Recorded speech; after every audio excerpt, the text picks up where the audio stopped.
Madame la Présidente, merci beaucoup. Merci à vous tous pour cette invitation et pour l'occasion de parler un peu, justement, de discuter de la situation en Israël, de la situation au Moyen-Orient. J'ai suivi d'ailleurs avec beaucoup d'intérêt le débat et l'intervention de mon collègue palestinien, Monsieur Al-Farah. Et aussi la teneur des propos et de la discussion, je trouve que c'est très intéressant et très important. Et si je puis me permettre, je vous félicite de vous pencher sur la question parce qu'effectivement, elle est essentielle. De mon point de vue, d'ailleurs, j'aurais bien aimé être assis ici aux côtés de Monsieur Al-Farah. Parce que je ne vois aucun inconvénient et aucun problème à ce que les ambassadeurs israéliens et palestiniens, en tenant compte évidemment de la distance requise par la Covid-19, puissent être assis l'un à côté de l'autre et puissent parler directement. Et je vous invite d'ailleurs, si jamais la situation sanitaire le permet, justement à nous inviter tous les deux. Parce que je crois que ça serait utile, ça serait formidable, et c'est justement l'un des rôles que l'Europe en général et la Belgique en particulier peut aussi jouer, justement d'amener les Israéliens et les Palestiniens ensemble. Je crois que ça serait fort utile. Voilà, alors donc nous avons en fait depuis avant-hier un nouveau gouvernement en Israël. C'est une excellente nouvelle, nous avons traversé une crise qui a duré un peu plus que 500 jours. Je crois que vous connaissez un peu la situation ici en Belgique. Alors en Israël, la situation est différente parce qu'en fait, la loi stipule que si un gouvernement n'est pas formé dans un certain délai, il faut donc avoir de nouvelles élections. Et de fait, nous avons eu cette dernière année 3 campagnes électorales. Le résultat, en fin de compte, étant un gouvernement d'union nationale. C'est un gouvernement dans lequel vous trouverez des partis de bords politiques différents, du parti travailliste israélien, donc qui est le parti social-démocrate israélien, en passant par le centre dirigé par M. Gantz, et le Likoud, qui est un parti de centre-droit, et aussi 2 partis religieux, 2 partis ultra-orthodoxes. Ce gouvernement d'union nationale répond véritablement aux attentes des citoyens israéliens. Sa composition, disons que revêt aussi un certain caractère d'urgence parce qu'il y a des défis auxquels nous devons faire face en Israël. Tout d'abord la Covid-19. Qui est un défi qui va bien au-delà du sanitaire, et je crois qu'on le sait ici en Belgique, c'est un défi sociétal et un défi économique. Et c'est pour ça que la formation de ce gouvernement est très importante, parce qu'elle va nous permettre de faire face à la situation post-Covid-19. Si vous le souhaitez, Madame la Présidente, je pourrais après vous donner aussi des informations sur la situation de la Covid-19 côté israélien et côté palestinien, et comment est-ce que nous avons réussi à la combattre ensemble, parce qu'en fin de compte, quand on voit les données, quand on voit les chiffres, ils ne sont pas mauvais du tout. Pour une population qui est plus ou moins équivalente à celle de la Belgique, nous sommes 9,5 millions d'Israéliens, nous déplorons à peu près 270 décès, et beaucoup moins du côté palestinien, fort heureusement. Et je crois que ce sont d'excellentes nouvelles, et on peut aussi en tirer certains enseignements si on le souhaite. La formation du gouvernement a été précédée par l'inauguration du Parlement israélien. Et là, évidemment, ce sera un processus à suivre, et je me permettrai de vous informer aussi. Nous attendrons la formation de la Commission des Affaires étrangères du Parlement israélien, et aussi par la suite du groupe d'amitié Israël-Belgique, pour réentamer un dialogue parlementaire qui qui avait été interrompu il y a à peu près 1 an et demi suite aux crises politiques respectives en Israël et en Belgique. Je crois que c'est très important. Si je puis me permettre, bon, je suis diplomate et le dialogue diplomatique est très important, le dialogue au niveau du gouvernement est très important, mais le dialogue parlementaire, il est absolument essentiel parce que c'est ce qui exprime justement toutes les nuances et toutes les tendances auprès des populations d'un côté comme de l'autre, et je crois que ça serait très important et très utile qu'un tel dialogue puisse avoir lieu. Alors évidemment, le deuxième défi, et je suppose que c'est la question qui vous intéresse plus particulièrement, et c'est une question évidemment à laquelle s'est adressé aussi mon homologue Monsieur Alfara, c'est la question politique, diplomatique, relations entre Israéliens et Palestiniens, le plan Trump, ce que nous appelons l'implémentation de souveraineté, ce que vous appelez l'annexion. Tout cela, ce sont de très très grandes questions qui sont à l'ordre du jour et qui seront effectivement, je dirais, l'une des priorités les plus hautes de ce gouvernement qui a été formé.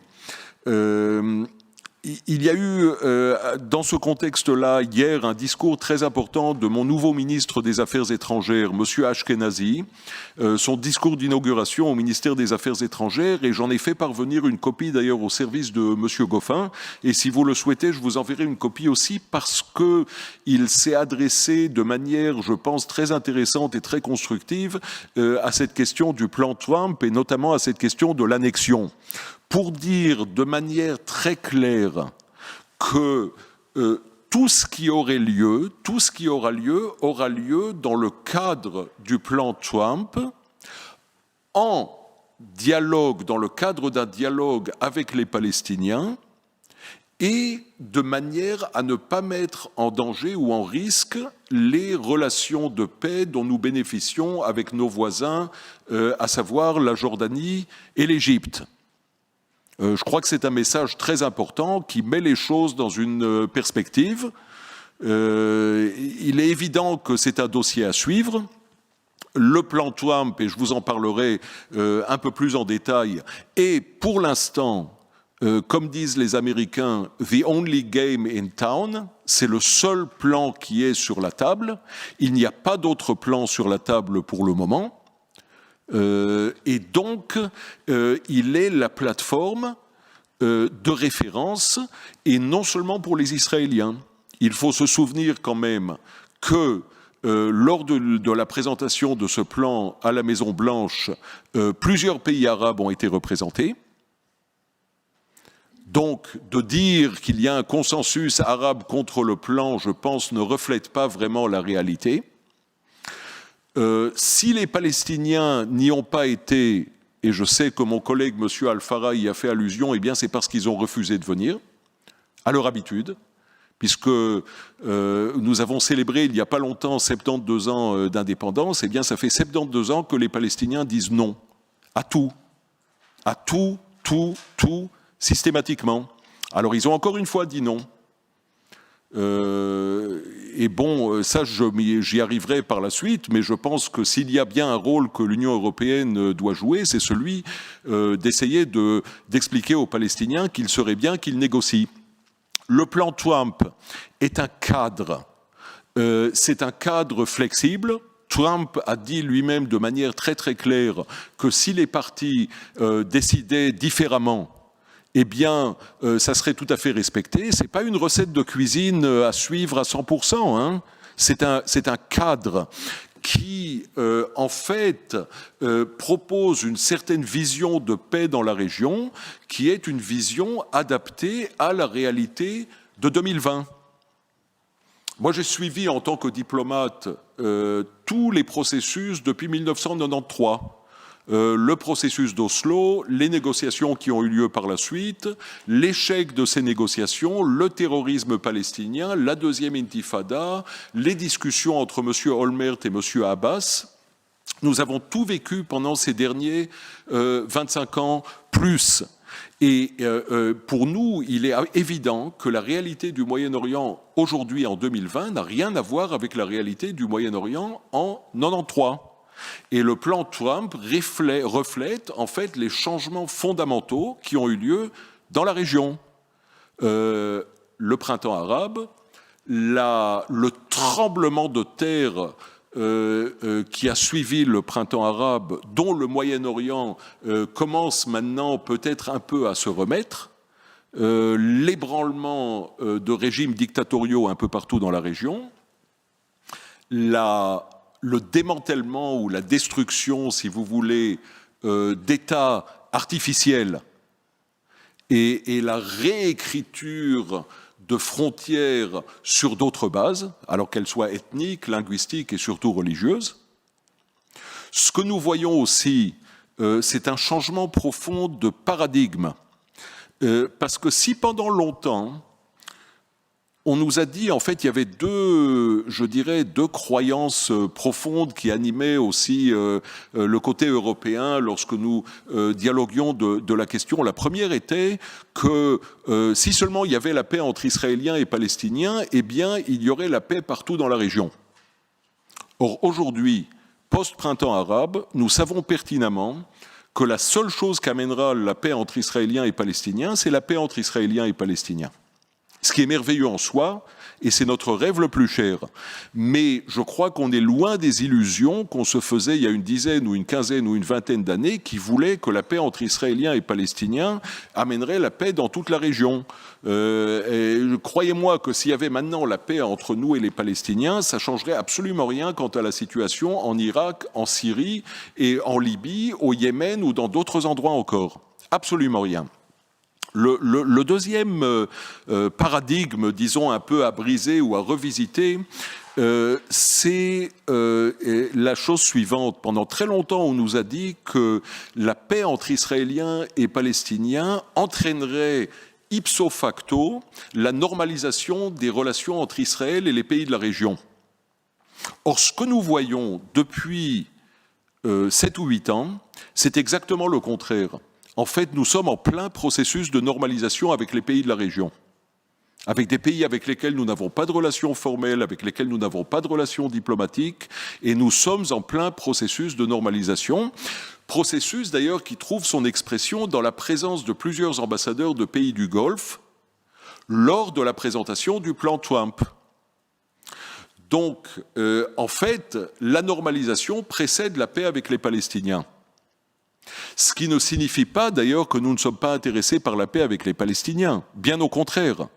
Mais la normalisation est peut-être la plateforme qui permettrait de faire des pas en avant.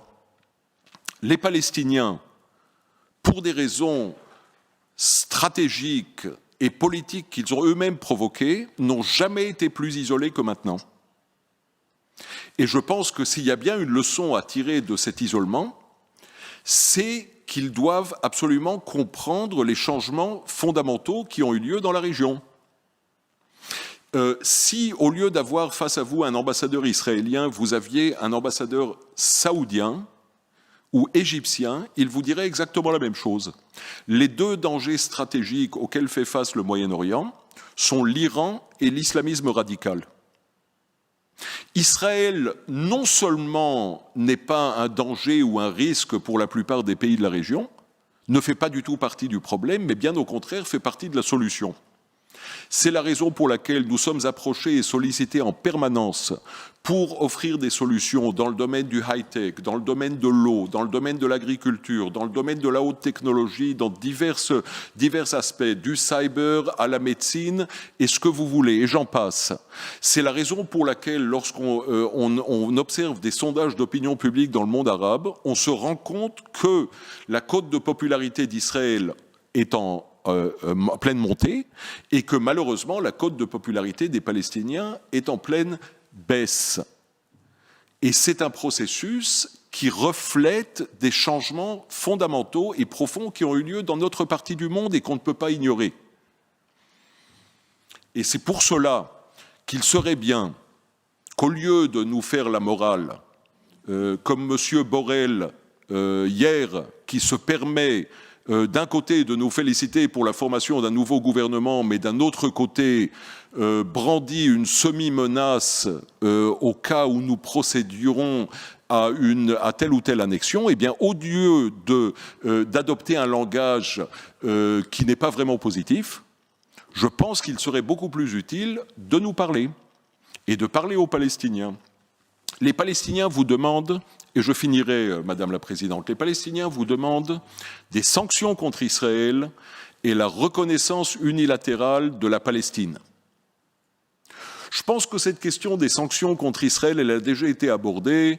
De notre point de vue, je crois qu'il est très très clair que c'est contraire évidemment à toute norme internationale, c'est tout à fait discriminatoire et c'est fort inutile.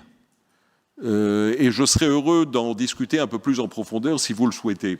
Quant à la reconnaissance d'un État palestinien, écoutez, en 1993, en signant les accords d'Oslo, nous avons reconnu la légitimité des aspirations palestiniennes à la souveraineté.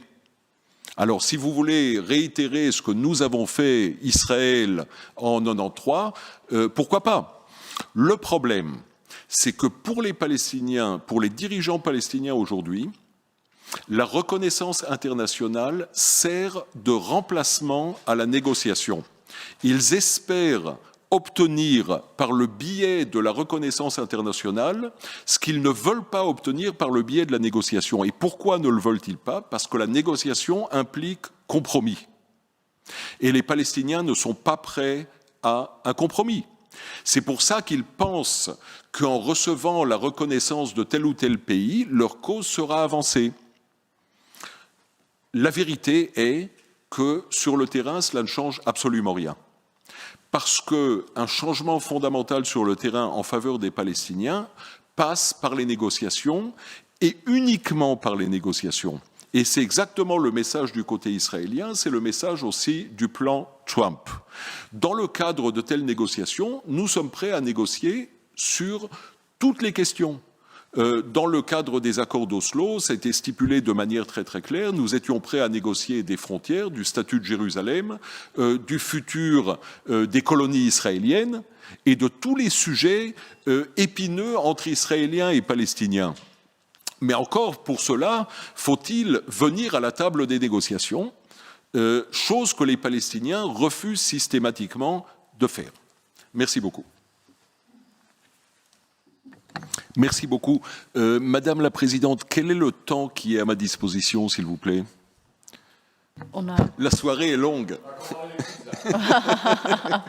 On a prévu jusqu'à 6 heures. Juste pour savoir si j'ai le temps un peu d'élaborer. Oui, vous avez le temps. Voilà. Nous avons sans abuser évidemment de votre patience, parce qu'il y a énormément de questions importantes qui ont été soulevées, des points de vue différents, des perspectives différentes, et je crois que tout d'abord je vous remercie pour les questions parce qu'elles font effectivement partie d'un dialogue utile et sain entre Israël et la Belgique. Donc je répondrai déjà à la dernière question pour dire, parce que c'est important effectivement de mettre ça de côté, que pas toute critique d'Israël évidemment ne consiste de l'antisémitisme, bien au contraire. Donc mettons cela de côté, c'est tout à fait légitime que d'exprimer telle ou telle critique envers telle ou telle politique du gouvernement israélien sans que l'on soit taxé d'antisémitisme. D'ailleurs, moi, je me suis permis, et mon gouvernement aussi s'est permis, à plusieurs occasions, d'exprimer des critiques parfois assez virulentes envers telle ou telle décision du gouvernement belge, y compris la décision irresponsable à nos yeux que de permettre la tenue d'un carnaval profondément antisémite l'avant-veille de la Covid-19 dans la ville d'Alost. Alors c'est vrai qu'on a oublié parce qu'il y a quand même pas mal de choses qui se sont passées depuis, mais rendez-vous l'an prochain. C'est inacceptable qu'à 20 minutes de Bruxelles, des gens puissent se déguiser en costume SS, en toute impunité, en jouant un espèce de jeu d'extrême droite flamingante, se déguisant derrière une soi-disant liberté d'expression. Ça marchera pas, et mon pays sera vigilant, je serai vigilant personnellement, j'y étais et j'y serai. Moi, je veux voir ça personnellement.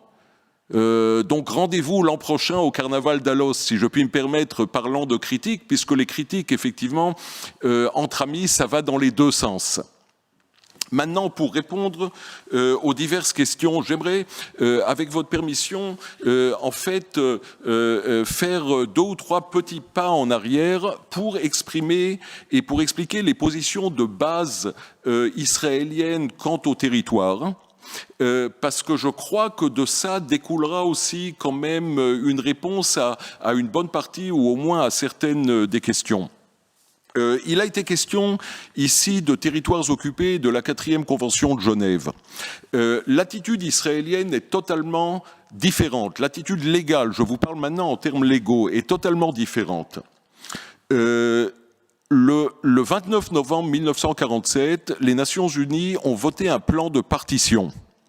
Ce plan de partition stipulait la création d'un État juif et d'un État arabe. Ce plan a été un État juif d'ailleurs beaucoup plus petit que ce qu'il est actuellement dans les frontières du 4 juin 1967. La décision des Nations Unies a été acceptée par Israël et a été rejetée avec virulence et violence par le côté palestinien et par les pays arabes qui ont, le lendemain de la déclaration d'indépendance de l'État d'Israël, envahi notre territoire, et ceci dans l'intention affirmée de nous détruire. Alors quand M.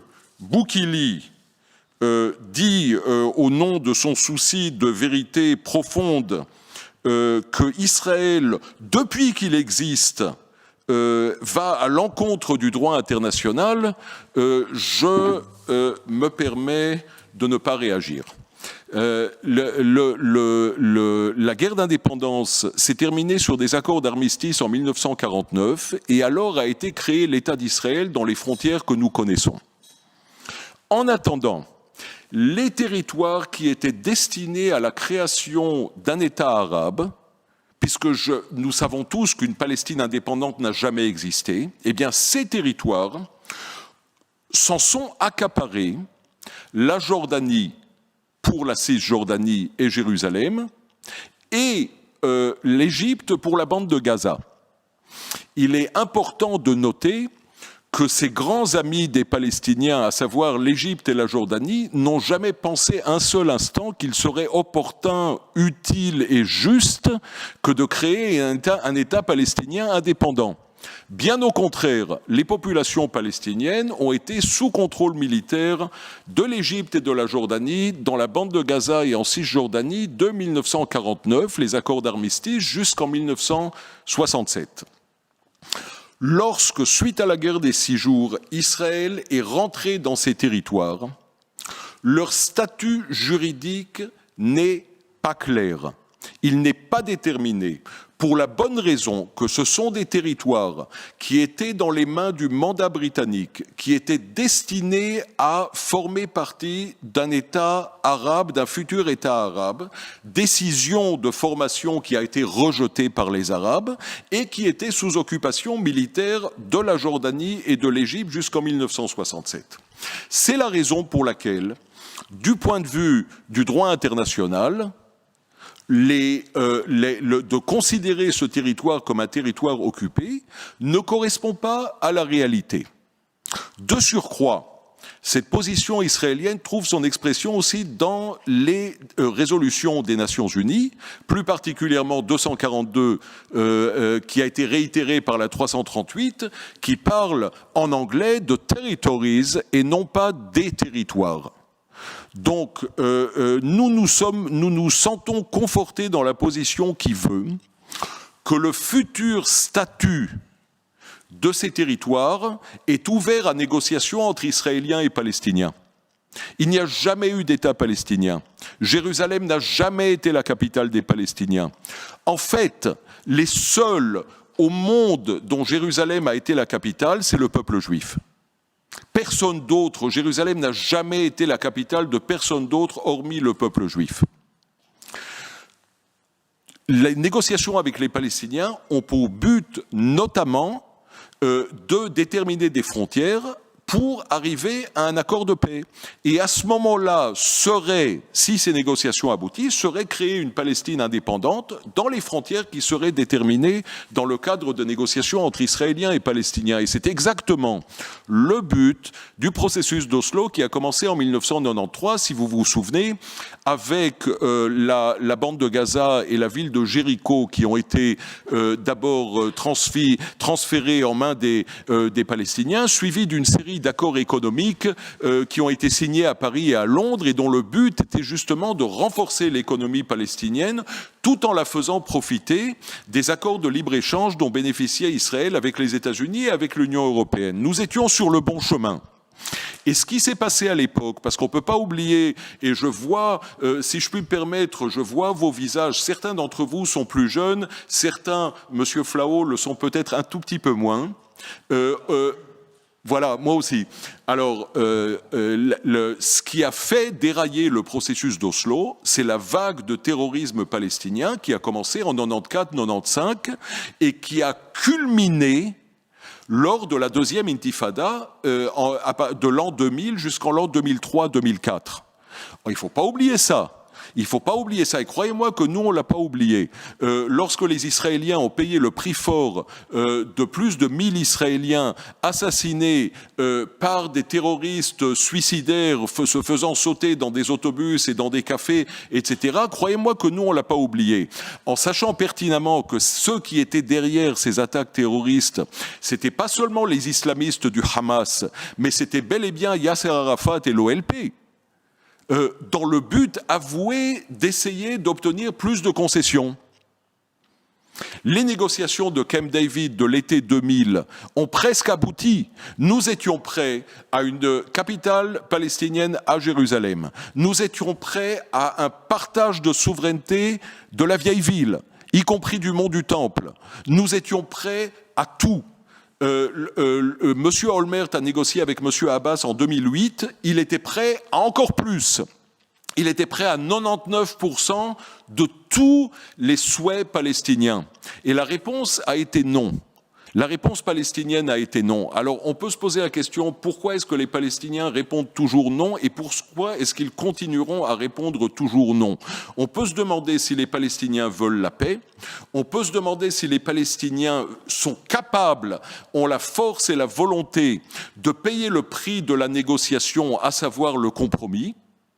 Il y a beaucoup de questions et on peut aussi, évidemment, et pardonnez-moi si je suis un peu cynique, on peut se demander si les dirigeants de l'autorité palestinienne, qui est plus ou moins le régime le plus corrompu de la planète, ne sont pas heureux bénéficiant des stipendes que paye allègrement le citoyen européen par le biais de telle ou telle aide à l'autorité palestinienne et en se disant, ma foi, pourvu que cette poule aux œufs d'or ne cesse de pondre ses œufs dorés. Donc il y a beaucoup de questions qu'on est en droit de se poser et lorsqu'on voit à la tête de l'autorité palestinienne un président qui a été élu pour 4 ans il y a 15 ans, on est en droit de se demander exactement quelle est la nature de ce régime, hein. Mais ça, évidemment, c'est des questions que vous ne poserez pas, que vous n'avez pas posées à Monsieur El Farra, que vous n'aviez aucune intention de me poser, parce que présenter l'autorité palestinienne comme le saint des saints, alors que la réalité est profondément différente, alors que dans les écoles palestiniennes, on incite à la violence, on incite au terrorisme, alors que sur les réseaux sociaux, on incite à la violence et au terrorisme, alors que les jeunes qui sont en prison, parce que les jeunes qui sont en prison, excusez-moi, ils ne sont pas en prison parce qu'ils ont tagué sur des murs ou jeté des chewing-gums par terre, ils sont en prison parce qu'ils ont sorti des couteaux et ils essaient de tuer des gens. Et s'ils le font, c'est parce qu'ils sont victimes de la manipulation de leurs aînés, alors que ça soit les islamistes ou que ça soit l'OLP, ils sont victimes de la manipulation sur les réseaux sociaux et ils pensent que ça leur fera du bien socialement. Ce sont souvent d'ailleurs des maillons faibles, ce sont souvent des petits jeunes qui ont des problèmes, des malaises profonds qu'ils sont incapables de gérer dans le cadre de leur communauté. Et vous le savez pertinemment bien. Mais pourquoi poser la question alors qu'on peut se faire la vie facile en disant qu'Israël est responsable de tout et de n'importe quoi? Parlons-en du Covid, puisque le Covid a été soulevé, j'ai quand même amené les chiffres. parce que je crois qu'ils sont instructifs. Alors en Israël, nous déplorons 277 décès, malheureusement. Dans la bande de Gaza, il y a eu 20 personnes qui ont contracté la maladie, dont 8 sont malades, 0 décès et 6500 tests qui ont été réalisés d'ailleurs avec l'aide d'Israël, parce que nous aidons activement, que ce soit l'autorité palestinienne ou la bande de Gaza. En Cisjordanie, il y a eu 354 personnes qui ont contracté la maladie, 282 malades, 2 décès malheureusement, et plus de 30 000 tests. Je connais certains pays européens qui seraient heureux de pouvoir en dire autant. Alors, qu'on ne me parle pas de Covid. Maintenant, ça n'a rien à voir avec les prisonniers. Excusez-moi, il y a une vague de Covid absolument dramatique ici en Belgique. Est-ce une raison pour vider vos prisons? Et s'il y avait maintenant une campagne pour libérer Marc Dutroux parce qu'il y a du Covid en Belgique, vous n'y souscririez certainement pas. Maintenant, on m'a posé la question est revenue à plusieurs reprises. En fait, il y a 2 questions qui sont revenues à plusieurs reprises. La première, c'est sur la distinction ou la différence entre 93 et 2020. Et la deuxième, c'est sur les destructions en fait de projets qui ont été financés par l'Union européenne et notamment par la Belgique. Alors je commencerai par la question concrète parce qu'elle vous préoccupe et elle vous préoccupe à juste titre. Je crois qu'il est tout à fait légitime et normal que vous exigiez de savoir exactement ce qui se passe avec des projets qui ont été financés par la Belgique. Alors, ce qu'il faut savoir, tout d'abord, c'est que et ça n'a absolument rien à voir avec l'occupation ou pas l'occupation. Ça a tout à voir avec une gestion normale et raisonnable du territoire, que le territoire C, et vous le savez très bien, se trouve sous gestion civile et militaire israélienne, puisque c'est ce que stipulent les accords d'Oslo.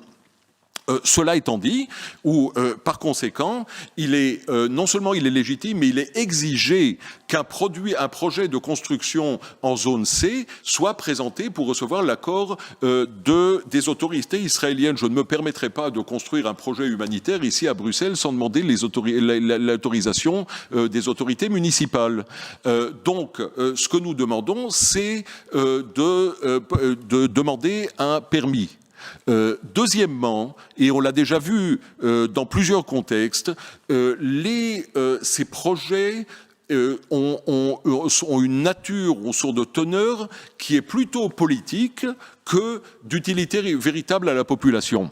Et quand on voit certains pays de l'Union européenne, alors que ce soit l'Union ou des États membres de l'Union européenne, d'abord posant le projet pour des questions de visibilité, parce que quand je parle de visibilité politique, c'est pas seulement pour promouvoir des intérêts palestiniens, mais c'est aussi pour démontrer ici en Europe une certaine visibilité. Et après se souvenir que ces projets auraient besoin éventuellement de recevoir une autorisation ou au moins d'être établis en coopération avec Israël. Alors, il y a certains pays, il y a certains États membres de l'Union européenne qui ont réussi quand même, qui ont un dialogue de meilleure qualité avec Israël à ce niveau-là, notamment l'Allemagne. Et je souhaite et j'aimerais énormément que telle puisse être la nature du dialogue entre la Belgique et Israël. Alors, vous avez des reproches. Vous avez des reproches quant à la destruction de projets, vous avez des reproches quant en compensation qui en découlent. Eh bien, de tout cela, il faut parler. Vous avez un ambassadeur formidable en Israël, Monsieur Bell, et je pense que par son biais, ça serait utile que d'entamer un dialogue sur cette question des projets, tout en comprenant que les projets doivent quand même répondre à une certaine logique de coordination avec Israël. Alors, d'ailleurs, coordonner avec Israël sur le terrain ne signifie pas reconnaître ipso facto l'occupation israélienne. Si telle est votre préoccupation, je crois qu'elle est non existante parce que quelle que soit la manière dont vous considérez la présence israélienne en zone C, n'oubliez pas, s'il vous plaît, quelle est la conséquence des accords entre Israéliens et Palestiniens. Or, ce sont les Israéliens et Palestiniens qui prennent les décisions sur ce qui se passe sur le terrain. Alors, vous ne pouvez ne pas aimer cela, et c'est tout à fait légitime.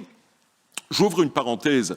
Toutes ces questions toutes ces questions, y compris la question de l'annexion, tout cela est aussi sujet à un débat intense au sein de l'État d'Israël. Mon pays est une démocratie vibrante dans laquelle tout est débattu et tout est discuté. Ça a été discuté lors de la campagne électorale. Certains Israéliens, et c'est tout à fait leur droit, s'y opposent de manière virulente. Certains Israéliens, et c'est aussi leur droit, s'adressent à vous en vous demandant de parler en leur nom.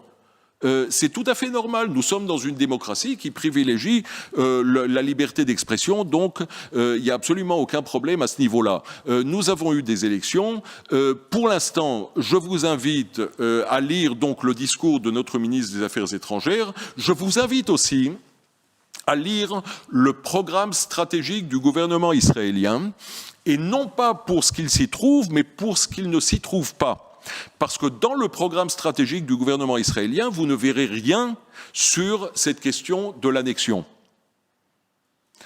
Pourquoi ? Parce que c'est une question complexe et délicate. C'est une question qui, effectivement, nécessite concertation avec la communauté internationale, certainement, et tout d'abord avec les États-Unis d'Amérique. Nous sommes très attentifs à ce qui se dit en Amérique par rapport à cette question donc de ce que nous appelons l'implémentation de souveraineté, que vous appelez l'annexion. Je ne peux que supposer, n'ayant pas don de clairvoyance, que toute décision israélienne sera prise en concertation avec la communauté internationale. Que l'Europe souhaite exprimer sa voix à ce sujet me semble tout à fait légitime. Que la Belgique souhaite exprimer sa voix à ce sujet me semble tout à fait légitime. Effectivement, nous sommes amis, nous sommes partenaires et vous avez votre mot à dire à ce sujet. Alors, on peut tout à fait le faire. On peut tout à fait le faire, c'est pour ça que je suis là, c'est pour ça que mon homologue est là, c'est pour ça qu'effectivement, si nous réussissons à resserrer un peu ce dialogue parlementaire, je pense que nous aurons fait de grands pas en avant dans cette direction pour que les choses puissent être dites de manière très très claire. C'est important, même si nous ne sommes pas d'accord. Alors on peut aussi, entre amis, ne pas être d'accord sur tout, c'est pas la fin du monde.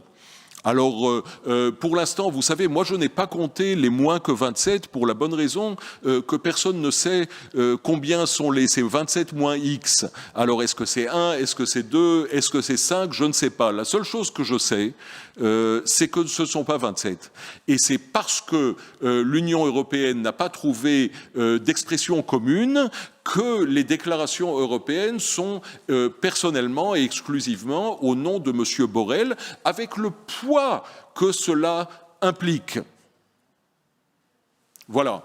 Je pense que, étant donné que nous avons maintenant un ministre des Affaires étrangères, et je vais m'y employer, je pense que ça serait très important et très utile que mon ministre, M. Ashkenazi, ait l'occasion de parler au ministre Goffin, pour qu'ils puissent échanger des points de vue, notamment sur ces questions-là. Et ce ne sont pas les seules questions, parce qu'il y a encore 2 ou 3 choses qui se passent dans le monde qui nous concernent tous et dans lesquelles nous sommes des acteurs et nous agissons ensemble sur la scène internationale.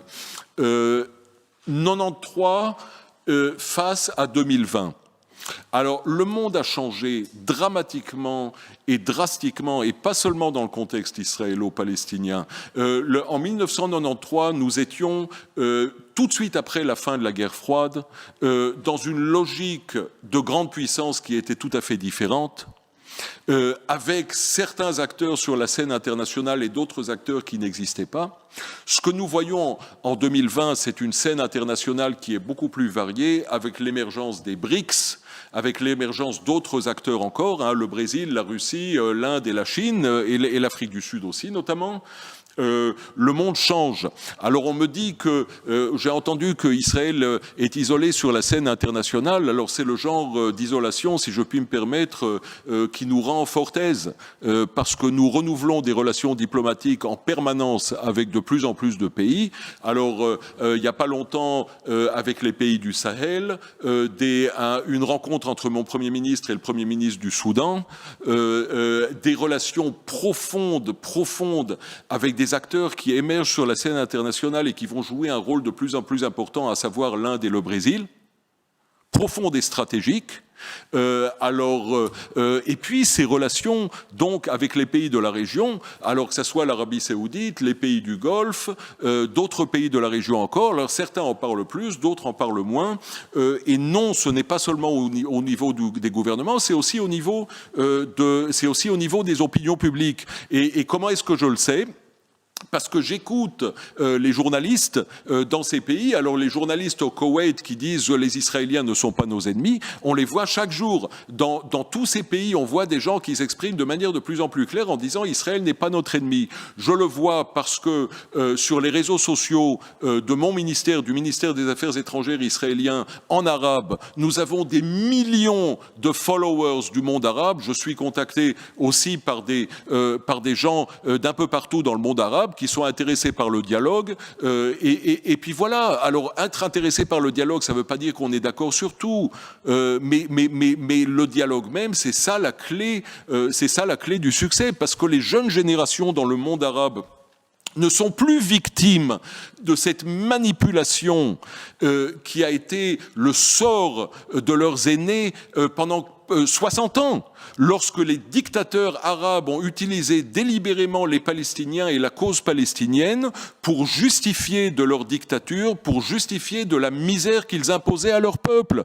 Pourquoi est-ce qu'il n'y a pas de démocratie d'Algérie jusqu'en Syrie? Pourquoi? Parce qu'on est tous mobilisés pour la lutte contre les méchants sionistes. Il faut absolument investir l'argent qu'on a pour l'achat d'armes et pas pour la construction d'hôpitaux ou d'écoles, etc. Pourquoi? Parce que les méchants sionistes menacent de nous tuer. Or, ces sornettes ont disparu il y a une dizaine d'années avec le printemps arabe et le remous régional qui l'a suivi, avec l'émergence des réseaux sociaux, parce qu'en fin de compte, la grande révolution, c'est ce petit appareil que je tiens en main. C'est ça qui permet à chaque personne de voir. Si on vous dit que les sionistes ont des cornes et boivent du sang d'enfants palestiniens chaque matin, eh bien c'est facile à vérifier. C'est tout. On ne peut plus mentir. On ne peut plus mentir de la même manière, et c'est la raison pour laquelle vous voyez une émergence maintenant de jeunes dans le monde arabe qui refusent d'acheter ces salades. Et malheureusement, le seul endroit où on trouve encore des gens qui sont prêts à répéter des vieux dogmes non existants, ce sont certains milieux dogmatiques qui se trouvent notamment en Europe occidentale. Sans les nommer, mais des gens qui nous répètent des antiennes marxistes ou stalino-léninistes ou que sais-je, jusqu'à une extrême droite fascisante, eh bien c'est là-bas qu'on trouve les dogmatiques qui sont en train d'essayer de nous parler du monde d'hier comme s'il s'agissait du monde d'aujourd'hui. Alors tout ça, c'est pas pour dire que c'est parfait. Maintenant, j'aborde les questions difficiles, parce qu'il y a eu des questions difficiles et elles sont tout à fait légitimes, ces questions difficiles. Alors oui, Israël veut la paix. Israël veut la paix.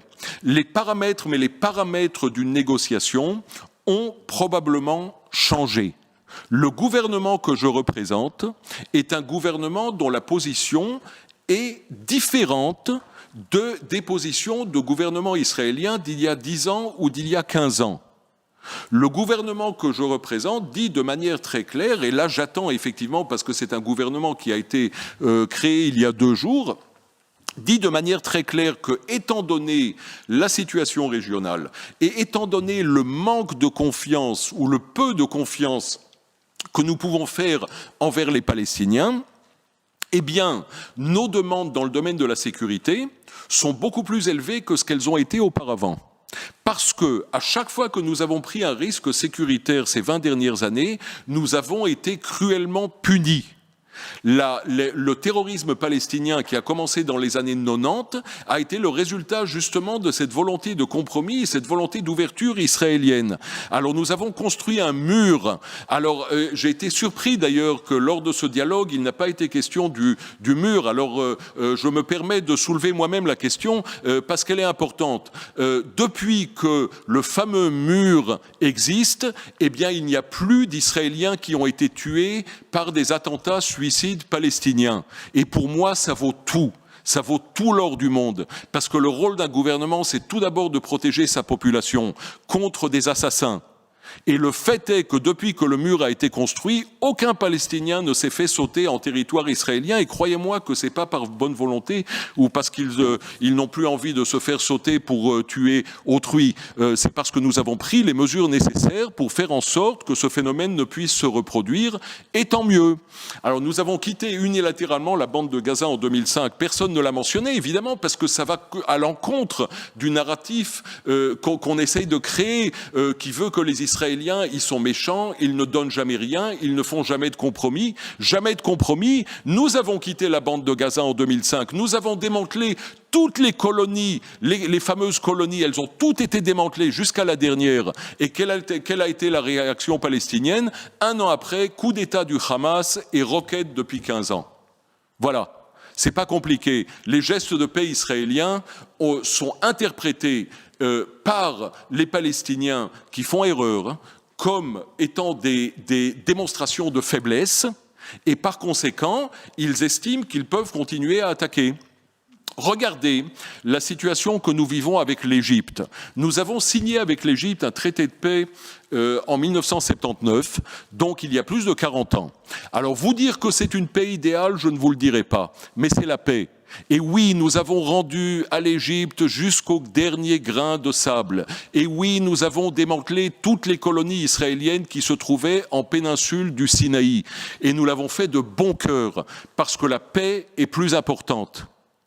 Mais pour cela, il faut avoir un partenaire sérieux et responsable, un partenaire auquel on puisse faire confiance. Et la confiance que nous avons eue envers l'Égypte se trouve entièrement justifiée. Elle a été justifiée du début jusqu'à la fin. Et l'Égypte est un allié stratégique d'Israël, malgré les difficultés. Ce que nous voyons du côté palestinien, c'est de la fourberie, de l'hypocrisie, de la traîtrise, de la violence, de la corruption, et rien de cela n'étant particulièrement utile pour promouvoir un dialogue constructif entre les parties. Cela étant dit, le plan Trump est une plateforme. Le plan Trump, en fait, c'est une proposition. Et les Palestiniens et les Américains, d'ailleurs, l'ont dit de manière très très claire. C'est une proposition qui est soumise aux Israéliens et aux Palestiniens. Ils sont invités à en débattre. Si tel ou tel aspect du programme ne leur plaît pas, je veux bien. Une parenthèse sur le désert, parce que c'est important. Avant l'arrivée des méchants colons sionistes qui sont retournés après 2000 ans d'exil sur leur terre ancestrale, tout ce pays était un désert. Nous avons fait fleurir ce désert. Si vous grattez sous les fleurs, il y a du désert. Et c'est parce que les gens ont investi du travail, du savoir-faire, de la sueur, que ce désert a été transformé en jardin florissant. Les territoires qui sont proposés aux Palestiniens sont des territoires de bonne qualité. Ce n'est pas vrai que ce sont des mauvais territoires. Ce sont des territoires de bonne qualité qui permettront aussi d'élargir la base économique de la bande de Gaza, d'y créer des infrastructures dans le domaine de l'agriculture, d'y créer des infrastructures dans le domaine de l'industrie. Il y a énormément de choses à faire. L'argent viendra des pays de la région et les pays de la région, d'ailleurs, sont tout à fait prêts à contribuer de l'argent. Ça, nous le savons de l'Arabie Saoudite, nous le savons des pays du Golfe, nous le savons des Américains, nous le savons d'autres acteurs ensemble encore. Il s'agit de sommes d'argent qui, en termes relatifs et peut-être même en termes absolus, sont bien plus grandes que celles du plan Marshall post-Seconde Guerre mondiale. Ce sont des sommes énormes, si bien utilisées, pourront permettre un essor dramatique de l'économie palestinienne. Les Palestiniens bénéficient d'une population particulièrement éduqués, d'un niveau très élevé. Il n'y a aucune raison au monde que nous ne puissions pas travailler ensemble. Et non, la richesse israélienne ne provient pas de la pauvreté palestinienne, bien au contraire. La richesse israélienne provient de notre travail. Nous n'avons pas de ressources naturelles et nous avons travaillé très très dur pour arriver là où nous en sommes. Pour nous, il est d'un intérêt stratégique primordial que la qualité de vie des Palestiniens soit supérieure. Parce qu'avec des voisins heureux, on peut faire beaucoup plus. Quand nous regardons l'Union européenne et quand nous regardons les prémices de l'Union européenne, à savoir l'union du charbon et de l'acier et les premiers pas vers l'Union européenne, c'est exactement ce que nous voulons. C'est exactement ce que nous voulons, des frontières ouvertes. Alors chez nous, il n'y a pas de charbon, il n'y a pas d'acier. Mais nous avons du gaz naturel que nous commençons à exploiter maintenant dans le bassin est-méditerranéen, notamment potentiellement chez les Palestiniens face à la bande de Gaza. Donc il y a de bonnes bases d'exploitation commune de ressources naturelles. Il y a d'excellentes bases aussi d'exploitation commune de la ressource humaine, parce que nous sommes des gens qui bénéficient d'un niveau d'éducation assez élevé. Énormément de choses peuvent être faites. En 2005, quand nous avons quitté la bande de Gaza, en gros, le choix était Singapour ou la Somalie. Or, les Gazaouis, malheureusement, ou le Hamas a fait le choix de la Somalie plutôt que de Singapour. Et non, il n'y a pas d'occupation israélienne de la bande de Gaza, non. Les habitants de la bande de Gaza peuvent entrer et sortir en passant par l'Égypte. Les habitants de la bande de Gaza ne peuvent pas entrer et les sortir librement de l'État d'Israël pour la bonne raison que ces entrées et ces sorties sont utilisées et l'ont été à maintes reprises pour introduire des explosifs et commettre des attentats. Le Hamas, jusqu'il n'y a pas longtemps, tirait des roquettes à base quotidienne sur des villes israéliennes, chose que n'importe quel autre pays au monde n'accepterait pas, creusait des tunnels dans le but avoué de pénétrer en territoire israélien pour y perpétrer des attentats meurtriers. Donc il est tout à fait légitime que mon pays prenne les mesures nécessaires pour se protéger contre cela. Cela étant dit, les Gazaouis sont des êtres humains comme vous et moi. La situation dans laquelle ils se trouvent maintenant est une situation déplorable et lamentable, et ils méritent beaucoup mieux que cela. Ils méritent beaucoup mieux que cela, mais malheureusement, s'ils ont cela, c'est parce qu'ils sont dirigés par une organisation terroriste, islamiste, obscurantiste, qui bénéficie et qui profite de la situation dans laquelle se trouve la population, parce que ça lui permet de la manipuler contre Israël, au lieu de lui faire comprendre que les solutions se trouvent à l'intérieur. Il y a énormément de choses qu'on peut faire. Si seulement on pouvait travailler ensemble, on pourrait faire des choses merveilleuses. Maintenant, oui, 2020 n'est pas 93, c'est vrai. Les dangers maintenant sont de nature différente.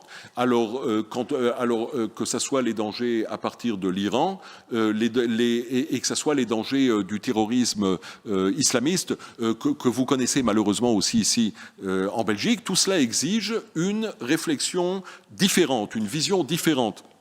Vous savez, on nous a dit, puisqu'il était question en fin des années 90 aussi, et nous avons négocié avec les Syriens d'un accord de paix pour se retirer du plateau du Golan.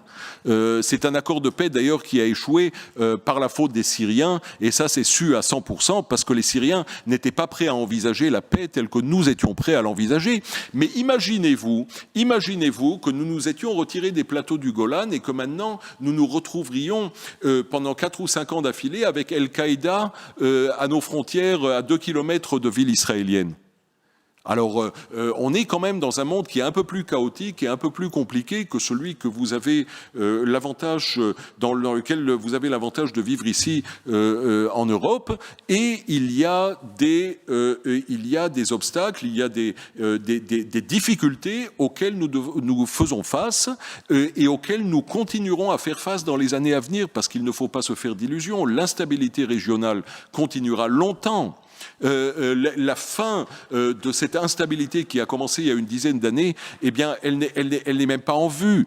Elle n'est même pas en vue. Et dans une situation pareille, il est tout à fait normal que l'État d'Israël prenne les mesures nécessaires pour protéger sa population à long terme. On a tous vu ce qui s'est passé en Irak, on a tous vu ce qui s'est passé en Syrie, on voit les efforts iraniens pour obtenir des armes nucléaires, pour armer la région, pour soutenir des organisations terroristes, etc. Alors tout ça nécessite de la part de notre pays, qui, je le rappelle quand même, est un tout petit pays dont la superficie dans ses frontières du 4 juin 1967 n'est pas plus grande que celle de la Belgique. D'accord ? On n'est pas plus grand que votre pays, qui n'est pas un très très grand pays, qui est un grand pays dans sa grandeur, bien évidemment, mais pas dans sa superficie géographique. Alors notre pays n'est pas plus grand. Nous sommes 9,5 millions d'habitants dans un pays qui est relativement petit dans la région qui est la région la plus dangereuse et la plus instable du monde. Et nous demander que de prendre des risques sur notre sécurité, alors que la situation régionale est profondément obscure Et lorsque une puissance régionale, à savoir l'Iran, dit clairement « oui, mon souhait le plus cher est de détruire l'État d'Israël », je crois que ce n'est pas vraiment ce dont nous avons besoin. Maintenant, le plan Trump a été soumis aux Israéliens et aux Palestiniens il y a plus de 2 ans. Ça n'a rien à voir avec les élections de 2020. Ça fait plus de 2 ans que Jared Kushner et Greenblatt sont dans la région. Les Palestiniens ont refusé de leur parler. Ils ont refusé et refusé et refusé. C'est la raison pour laquelle ils n'ont pas été présents lors de l'élaboration du plan, et c'est fort dommage. Ce plan n'a rien à voir avec les élections américaines de 2020. La présentation du plan a été repoussée suite à la crise électorale israélienne. Je vous rappelle que ce plan devait être présenté il y a 1 an et demi, ça a été repoussé, et c'est tout à fait légitime et normal, parce que du côté israélien, eh bien, notre gouvernement n'avait pas encore été formé, et sans la formation d'un gouvernement, rien ne sert que de présenter un plan. Maintenant, un mot sur le rôle de l'Union européenne. Je crois qu'il est important de signaler que l'Union européenne, pour nous, est extrêmement importante. Et pas seulement en tant que partenaire économique, mais surtout et aussi en tant que source d'inspiration et de valeurs. Nous réclamons des valeurs de l'Union européenne. Et pour nous souhaitons imiter l'Union européenne. Et c'est la raison pour laquelle ce dialogue avec l'Europe est tellement important. Il est important aussi économiquement. Mais il faut le dire clairement, vous savez qu'Israël ne bénéficie pas d'aide européenne. Nous ne sommes pas bénéficiaires d'aide européenne. Nous sommes des partenaires à part entière et égaux de l'Europe. Nous sommes partenaires dans les programmes cadres de recherche et de développement de l'Union européenne depuis, si je ne m'abuse, 97 ou 98, c'était le 4e programme cadre, et je peux vous assurer que la contribution israélienne est une contribution de valeur. J'ai les listes, si jamais ça vous intéresse, des coopérations qui existent entre universités israéliennes et belges, entre entreprises israéliennes et entreprises belges. Ce sont des choses extraordinaires dont tout le monde bénéficie. Et donc, nous ne sommes absolument pas dans la situation où on peut nous dire, vous savez, vous n'êtes pas correct, alors nous ne vous en aiderons pas. C'est pas du tout la situation dans laquelle on se trouve. Nous sommes membres de l'OCDE, nous sommes un pays avancé qui a des relations avec les grandes puissances de ce monde, et c'est la manière dont nous nous considérons, bien qu'étant relativement petits. Nous sommes 9,5 millions de personnes, effectivement, mais nous sommes quand même un pays qui a son poids économique. Alors, j'ai vécu en arrivant ici il y a quelques mois cette situation désagréable d'une décision de la région Wallonie-Bruxelles d'empêcher en fait ou de ne pas chapeauter une délégation économique belge qui s'est rendue en Israël. Alors, je dois vous dire que j'ai trouvé ça, si je puis me permettre, un peu particulier, parce que tout d'abord, ça s'est passé aux grandes dames du ministère des Affaires étrangères belge, qui était fort heureux de cette délégation parce qu'elle permet de promouvoir aussi les relations internationales et le commerce international auprès d'hommes d'affaires et de femmes d'affaires ici en Belgique. Deuxièmement, les seuls punis ont été ceux qui n'ont pas pu participer. C'est dommage. C'est dommage. Si vous voulez nous parler, parlez-nous. Mais vous me demandiez, je vois cette question, oui, quels sont les moyens de pression sur Israël ? Mais je vais vous dire, c'est pas compliqué, et je vais vous dévoiler un grand secret.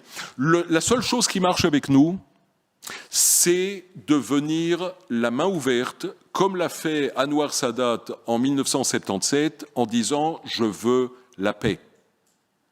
Et il a tout reçu.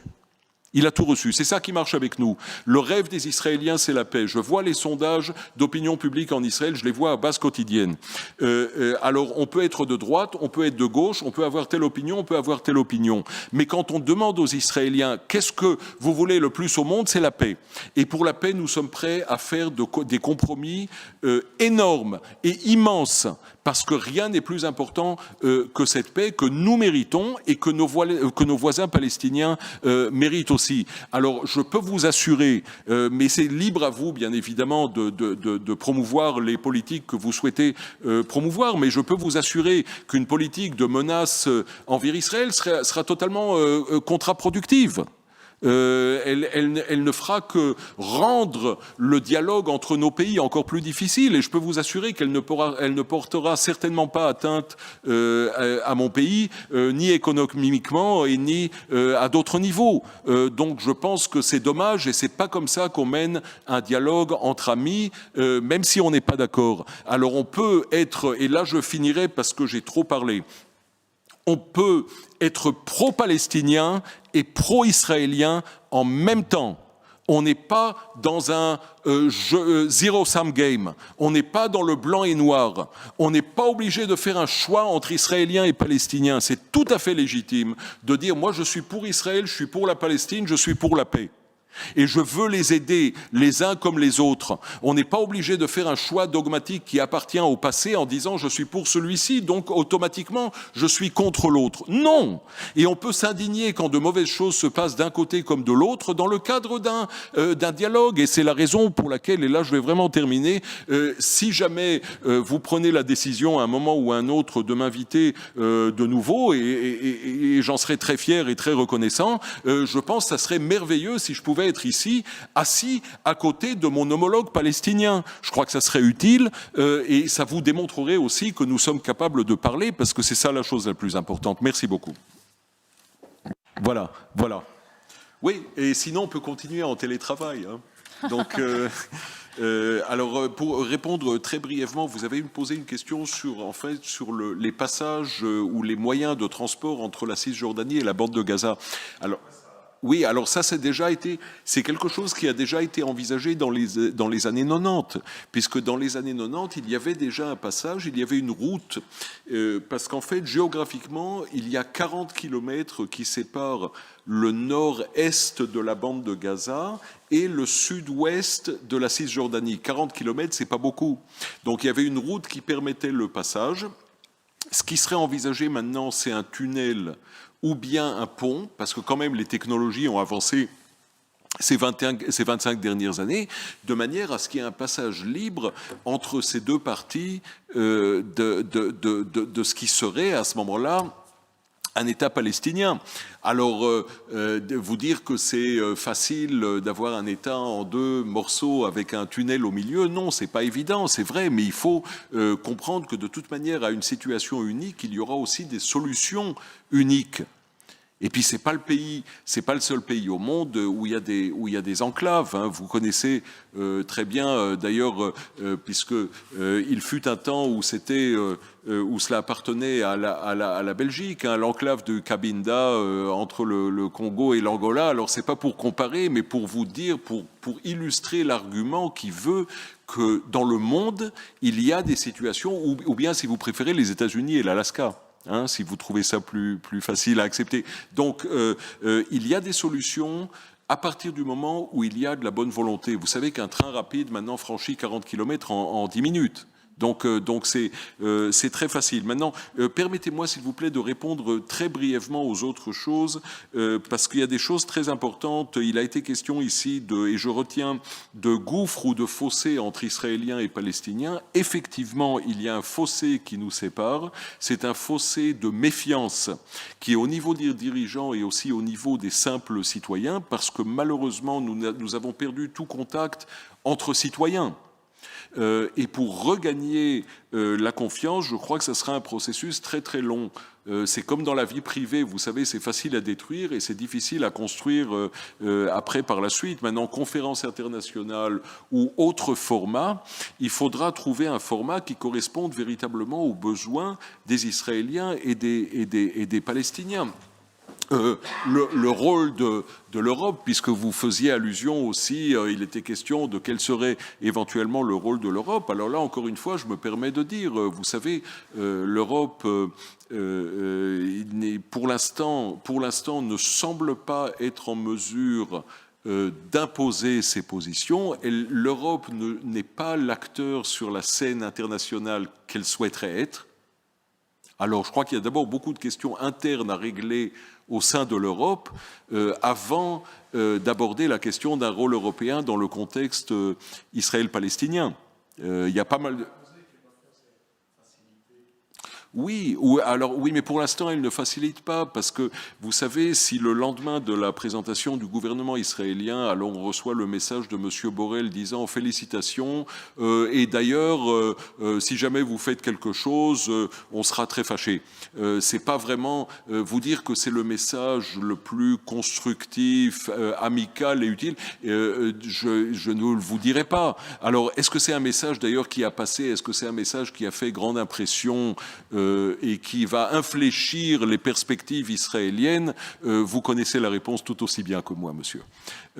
Donc voilà. Alors donc je me permets de dernière question. Est-ce qu'on peut arriver à la paix? Oui, on peut arriver à la paix, mais ça prendra longtemps.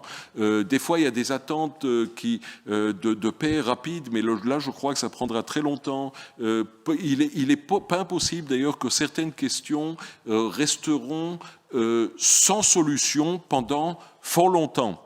Mais à partir du moment où ça se passe sans violence, je crois que c'est moins dramatique.